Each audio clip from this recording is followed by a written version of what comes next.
Kamera pengawas milik manajemen sebuah gerai restoran ini memperlihatkan pelaku pencurian bernama Dewan Gustiawan yang tengah membobol berangkas berisi uang tunai puluhan juta rupiah di tempat kerjanya di Jalan Gunung Batu, Bogor Barat, Kota Bogor. Tidak hanya satu kali, namun pelaku melancarkan aksinya sebanyak 3 kali dalam kurun waktu sebulan dan menggasak 1 unit komputer. Rekaman ini menjadi bukti petunjuk aparat Reskrim Polresta Kota Bogor untuk meringkus pelaku pencurian. Kepada polisi, tersangka yang baru bekerja 3 bulan silam ini mengaku terlilit hutang hingga nekat melakukan aksinya tersebut. Berlokasi di Pasir Mulya, Bogor Barat, Kota Bogor, ini mengalami 3 kali pencurian. Yang pertama pencurian uang tunai, kemudian CPU komputer. Nah, ternyata pelakunya ini adalah karyawannya sendiri.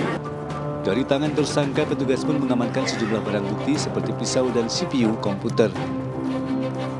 Pelaku dijerat pasal 363 KUHP tentang pencurian dengan ancaman pidana di atas 5 tahun penjara. Dari Bogor, Jawa Barat, Andi Firmansyah, iNews melaporkan.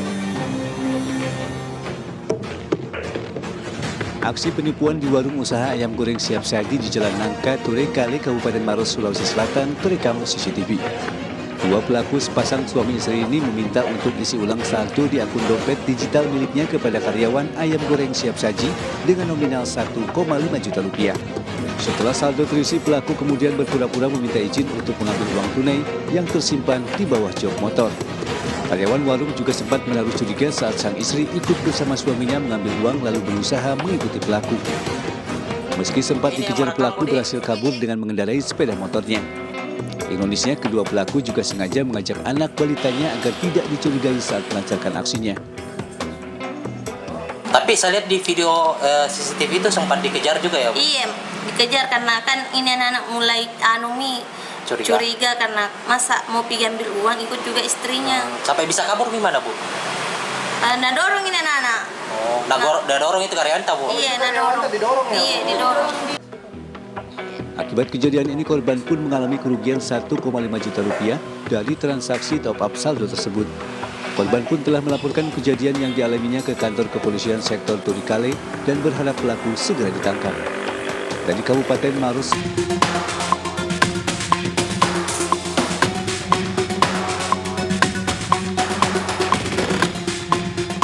waspada nih, jangan sekali-kali meninggalkan ponsel di dashboard motor, cekiders.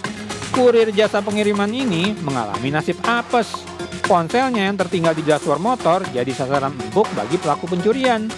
Pasangan suami istri inilah pelakunya, cekiders. Sang istri terekam jelas mencuri ponsel dari dashboard motor itu.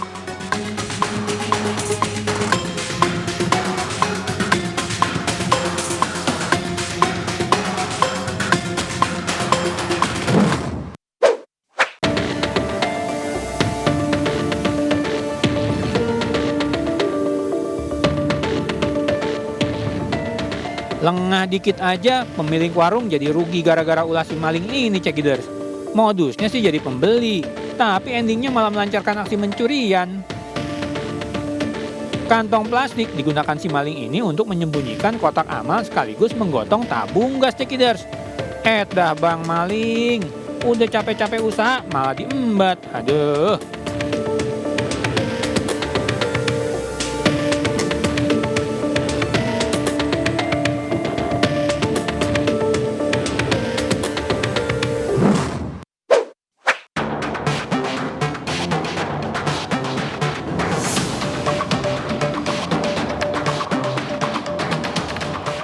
Demi aksi mencurinya tidak ketahuan, maka si maling ini memakai topeng, cekiders.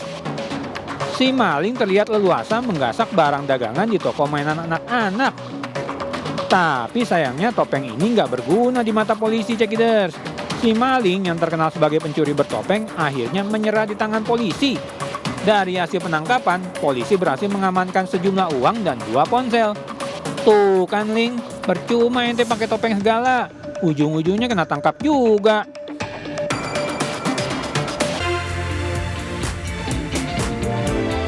Halo, selamat pagi pemirsa. Selama 60 menit ke depan kami telah menyiapkan sejumlah informasi menarik. Bersama saya, Sabrina Silah, inilah Buletin iNews Pagi selengkapnya.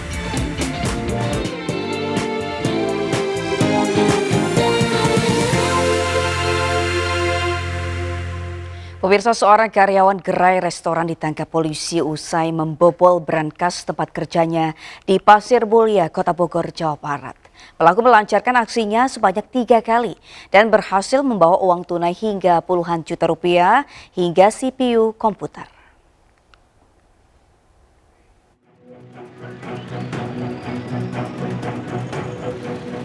Mobil mewah jenis sedan ini masih dalam kondisi tersangkut di atas beton separator busway usai mengalami kecelakaan tunggal di ruas Jalan Gatot Subroto, Tanah Abang, Jakarta Pusat, Jumat siang.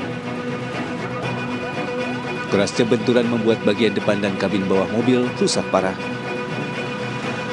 Kecelakaan tunggal bermula saat mobil bernomor polisi B2656 UBS yang dikendarai seorang pemuda melaju kencang dari arah Senayan menuju Selipi. Saat melintasi di depan gedung Kementerian LHK, mobil tiba-tiba oleng dan menyerempet truk yang ada di sisi kiri. Tak mampu mengendalikan kemudi, mobil kehilangan kendali hingga akhirnya menabrak dan tersangkut di atas beton separator busway serta berputar arah. Diduga mobil mengalami slip ban lantaran melaju dengan kecepatan tinggi di jalan licin usai diguyur hujan. Informasi awal yang kami dapat dari pengemudi bahwa ketika dia berjalan di lajur 2, ini ada 3 lajur, di lajur 2 dia mengalami selip karena kondisi jalan itu licin. Lanjut ada kendaraan truk di lajur cepat, di lajur kanan, lajur 3 itu menyenggol sehingga terpelintir. Akhirnya kendaraan menyangkut di barier pembatas jalan antara busway dengan arteri.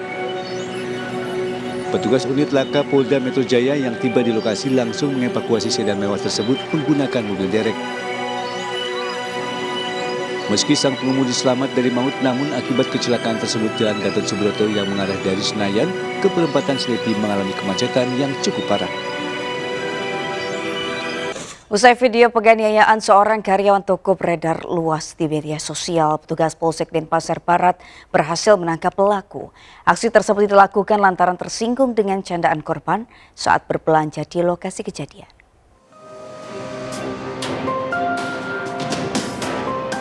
Inilah sebuah video yang merekam aksi penganiayaan yang dilakukan seorang pelanggan terhadap karyawan toko beredar luas di media sosial. Tak lama setelah video itu viral, korban bernama Rovinus Bulu Dede melaporkan kejadian apa yang dialaminya kepada petugas kepolisian. Dengan petunjuk rekaman kamera pengawas di toko, tempat korban bekerja di kawasan Tugu Umar Barat Denpasar, petugas Polsek Denpasar Barat akhirnya berhasil menangkap pelaku berinisial SK. Diketahui pelaku merupakan mantan satpam di toko tersebut, mengakui perbuatannya dengan menganiaya korban menggunakan gantungan baju dan lakban. Tindakan tersebut dilakukan karena pelaku tersinggung dengan candaan yang dilontarkan oleh korban. Tersangka merasa tersinggung, kemudian begitu korban mau keluar, melewati tersangka, dia merasa dihalangi dan didorong.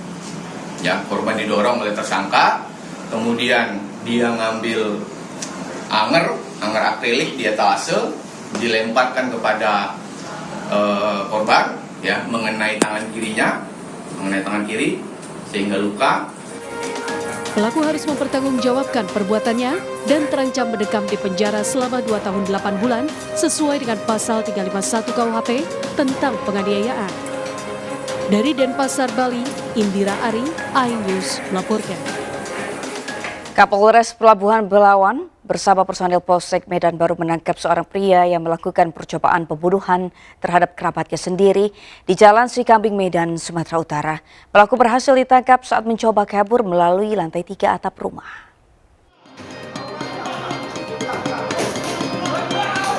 Inilah aksi heroik Kapolres Pelabuhan Belawan AKBP Joshua Tampu Bolon bersama petugas operasional Polsek Medan Baru Aibtu Roni Manurung. Keduanya berusaha menangkap seorang pria berinisial S pelaku percobaan pembunuhan terhadap kerabatnya sendiri di Jalan Sikambing, Kelurahan Skip, Kota Medan, Sumatera Utara. Petugas yang mencoba bernegosiasi dengan pelaku yang mengunci di salah satu pintu lantai 1 nyaris dibakar pelaku dengan menyemburkan api dari balik pintu.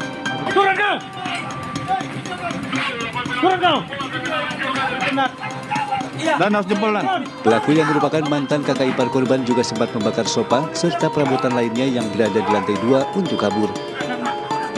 Namun petugas dengan sigap mencari dan berhasil menemukan pelaku yang berusaha kabur dan berada di atas atap lantai 3. Kami mencoba menghimbau supaya pelaku perampokan untuk keluar, namun tidak kooperatif dan tidak keluar, sehingga kami mendobrak dan membuka kaca tripleknya. Nah, di situ setelah terbuka, si perampok tersebut menyemburkan api.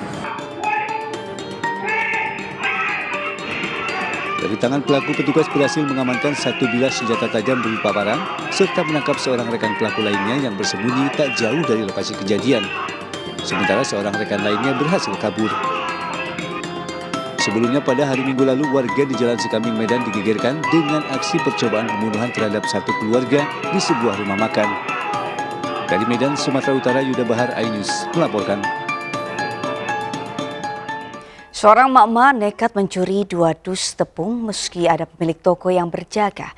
Aksi ini dilakukan di pagi hari di sebuah toko kelontong saat situasi ramai di Pasar Tanjung Jember, Jawa Timur. Meski pemilik toko mengaku hanya rugi Rp250.000, namun tokonya sering jadi korban aksi pencurian. Nekat, itulah yang pantas diberikan ke mama ini. Pasalnya, meski ada pemilik toko, ia tetap berani menjarah 2 dus tepung yang ada di dalam toko. Aksi ini dilakukan di pagi hari di saat situasi pasar sedang ramai dengan pembeli dan pedagang. Sebelum mencuri, mama ini mengamati situasi terlebih dahulu saat berjalan di lorong pasar. Melihat situasi aman, ia kemudian menjarah 2 dus tepung yang dipajang di toko kelontong tersebut.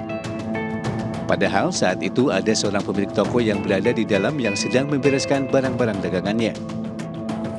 Menurut pemilik toko, meski hanya mengalami kerugian hanya Rp250.000, namun di tokonya sering terjadi aksi pencurian. Yang ketahuan sih cuma tepung sasa. Berapa dus? 2 dus. 2 dus. Berapa kerugian? Kalau kerugiannya sih alhamdulillah cuma sedikit, kisaran 25. Kerap enggak seperti itu. Kalau kehilangan sih sering, cuma kan nggak tahu. Mau apa aja diambil. Nanda mengaku tak melaporkan pencurian ini ke polisi. Namun apabila terjadi kembali aksi pencurian, maka ia tak segan-segan menangkap pelaku dan membawanya ke kantor polisi. Dari Jember, Jawa Timur, Bambang Sugiarto, iNews melaporkan. Pemirsa, CCTV merekam aksi pasangan suami istri di kawasan Jatinegara, Jakarta Timur yang nekat melakukan aksi percobaan pencurian sepeda motor di sebuah toko roti meski akhirnya gagal. Sementara itu, aksi pencurian sepeda motor milik penghuni kos juga berhasil terekam CCTV di Palembang dan pelaku dalam pencarian polisi. Dari rekaman kamera CCTV, nampak pasangan suami istri tengah memantau situasi di Jalan Cipinang Muara Raya, Jatinegara, Jakarta Timur. Sembari pelaku pria melancarkan aksinya, pelaku wanita menunggu di atas motor miliknya. Pelaku pria sempat mondar-mandir hingga 3 kali untuk mencoba mencuri motor di halaman toko roti tersebut. Namun upayanya tetap gagal setelah mata kunci letter T patah saat dimasukkan ke dalam kunci kontak motor korban. Panik dan takut aksinya dipergoki, pasutri ini langsung melarikan diri. Meski ada beberapa warga, namun tidak ada satupun yang menyadari aksi para pelaku. Kini foto kedua pelaku telah dipasang di bagian depan toko roti. Sementara korban tidak melaporkan kejadian tersebut ke polisi. 10 mas. Setengah 10 apa? Setengah 10 malam. Malam. Ya. Emang itu toko lagi rame atau gimana? Toko keadaan lagi sepi. Oh. Tapi pas saya masuk itu lagi rame nih. Pas dia mulai sepi. Oh, mulai sepi. Ya.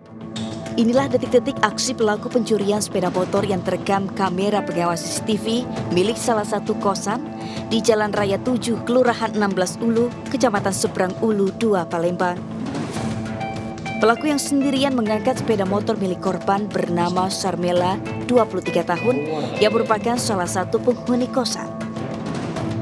Korban baru mengetahui jika motornya dicuri saat korban hendak pergi kerja pada pagi harinya. Menurut salah satu teman korban, motor itu dicuri pada pagi hari sekitar pukul 4.30 waktu Indonesia Barat dalam keadaan sudah dikunci stang. Siangnya baru tahu. Tahu. Ya. Tapi kita pas itu dicek CCTV, ada dia memang. Ada nggak kalau CCTV? Sepeda motor ditaruhnya di mana kira-kira? Di sini, sekitaran sini loh. Kejadian tersebut sudah dilaporkan korban ke pihak kepolisian Seberang Ulu 1 Palembang dan pelaku masih dalam pengejaran petugas. Dari Jakarta dan Palembang, tim Liputan A-News melaporkan. Seorang bocah berusia 13 tahun kedapatan mencuri uang di sebuah rumah makan di Kota Padang, Sumatera Barat. Pelaku nekat menggasak uang sebanyak 15 juta rupiah dari meja kasir karena kecanduan game online.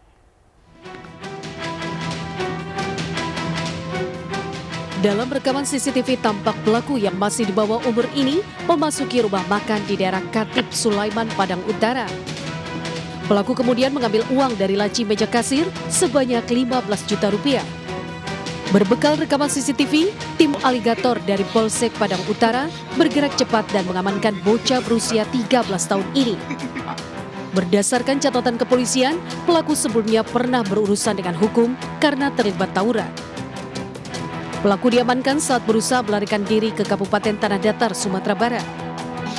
Dalam pemeriksaan terungkap, pelaku nekat mencuri untuk membeli HP karena kecanduan bermain game online.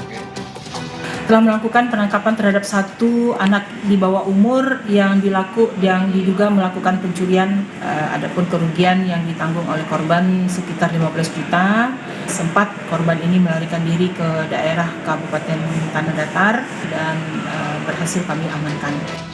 Bersama barang bukti, uang hasil curian, dan pakaian yang digunakan saat beraksi, pelaku diamankan ke Mapolsek Padang Utara untuk menjalani proses hukum lebih lanjut yang diproses dengan Undang-Undang Peradilan Anak.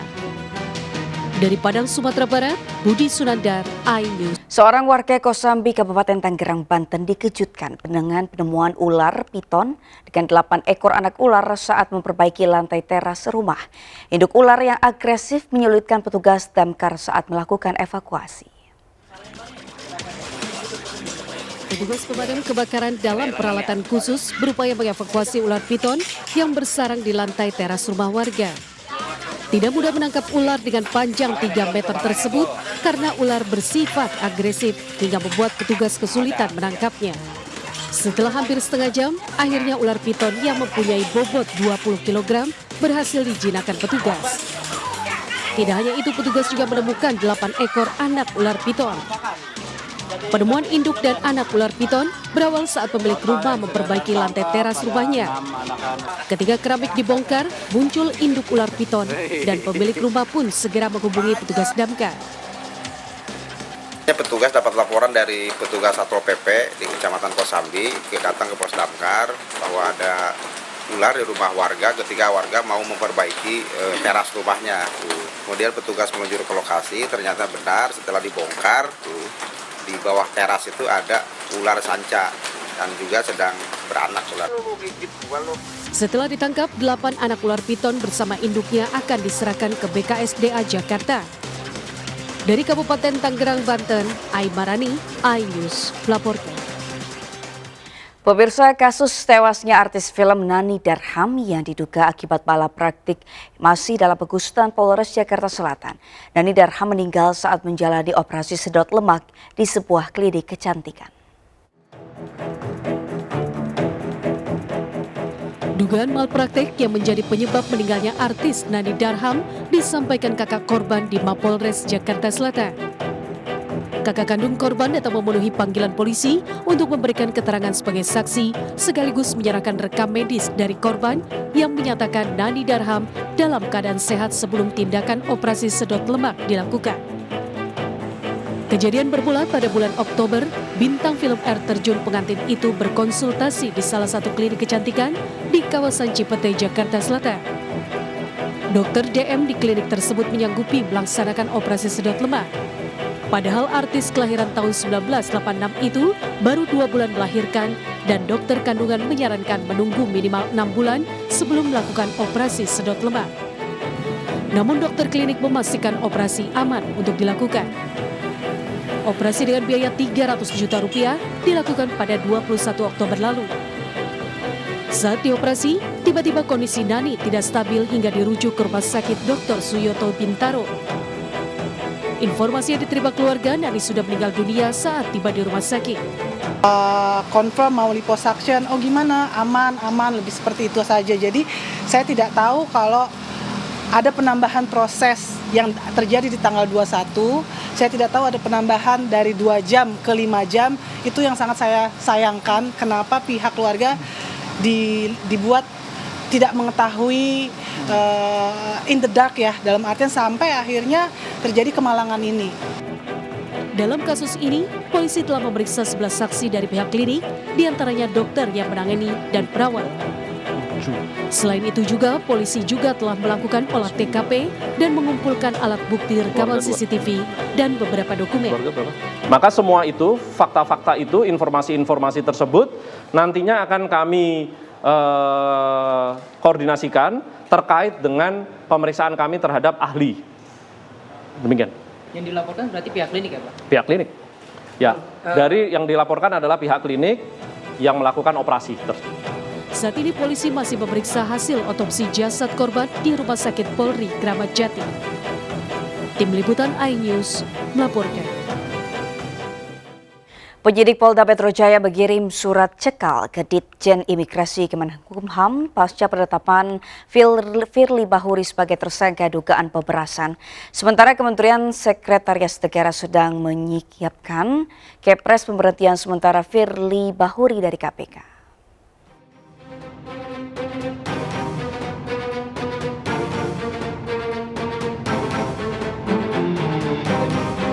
Permohonan surat pencegahan ke luar negeri terhadap Ketua KPK Firly Bahuri dikirim Direktur Reserse Kriminal Khusus Polda Metro Jaya ke Dirjen Imigrasi pada Jumat pagi. Pencekalan dilakukan selama 20 hari ke depan guna kepentingan penyidikan dugaan pemerasan. Di mana surat tersebut ditujukan kepada Dirjen Imigrasi, Kementerian Hukum dan HAM RI terkait dengan permohonan pencegahan ke luar negeri atas nama tersangka FB selaku Ketua KPK RI untuk 20 hari ke depan untuk kepentingan penyidikan yang saat ini sedang dilakukan penyidikannya oleh tim penyidik. Selain dicekal, Firly Bahuri juga akan diberhentikan sementara sebagai Ketua KPK. Demikian disampaikan Koordinator Staf Khusus Presiden Ari Dwi Payana. Dalam surat yang sedang disiapkan, Kementerian Sekretariat Negara juga mencantumkan nama ketua, sementara KPK sebagai pengganti posisi Firly Bahuri. Jadi ada 2 isi dari kepres itu, satu yang terkait dengan pemberhentian sementara ya Ketua KPK, dan yang kedua adalah pengangkatan Ketua sementara. Sebelumnya Polda Metro Jaya menetapkan Firly Bahuri sebagai tersangka kasus dugaan pemerasan, penerimaan suap dan gratifikasi terkait penanganan kasus mantan Menteri Pertanian Syahrul Yassin Limpo oleh KPK. Firly dijerat dengan Undang-Undang Tipikor dengan hukuman pidana maksimal penjara seumur hidup. Dari Jakarta, Pemirsa, di Banjarnegara, Jawa Tengah ada tradisi Pasar Piala. Pasar Pala, pasar tradisional yang khusus menjual makanan tradisional yang terbuat dari hasil bumi. Sayangnya pasar unik ini hanya ada 1 tahun sekali.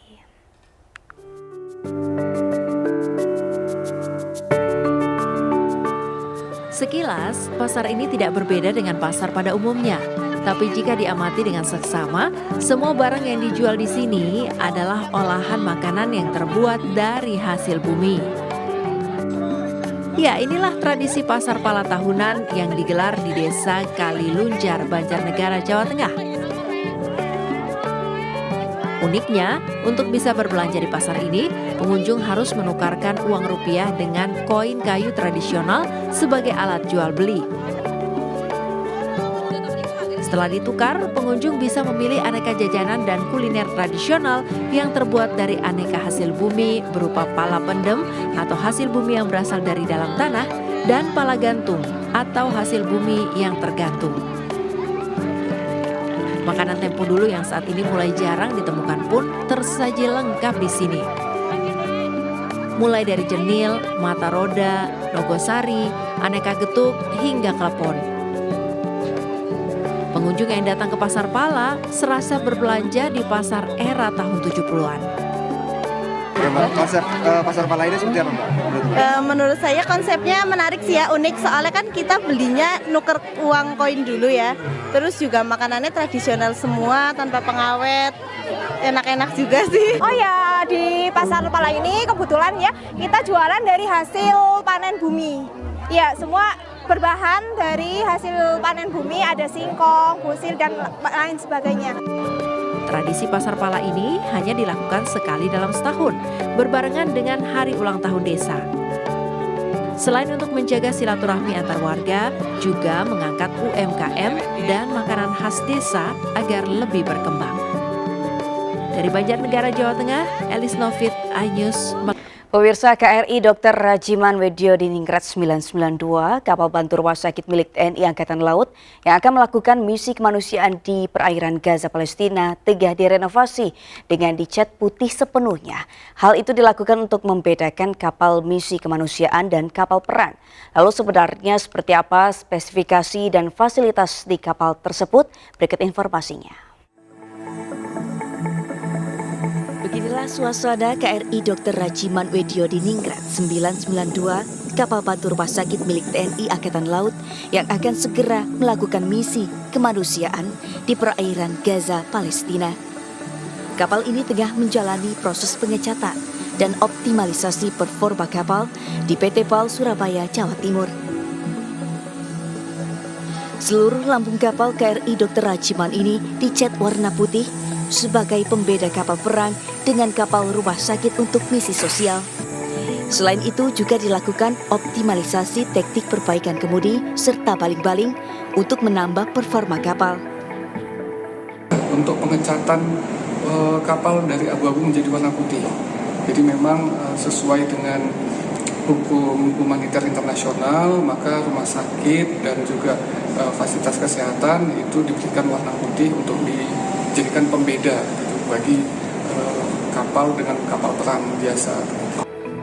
Diketahui kapal KRI Dr. Rajiman Wedyo Diningrat 992 ini memiliki panjang 124 meter, berat 7.300 ton, dan berkecepatan 18 knot. Dilengkapi juga ambulans boat dan helideck yang dapat menampung 2 helikopter, serta fasilitas kesehatan yang lengkap sebagai pendukung kelancaran dan keberhasilan operasi kemanusiaan. Dari Surabaya, Jawa Timur, Nur Syafi'i, iNews melaporkan.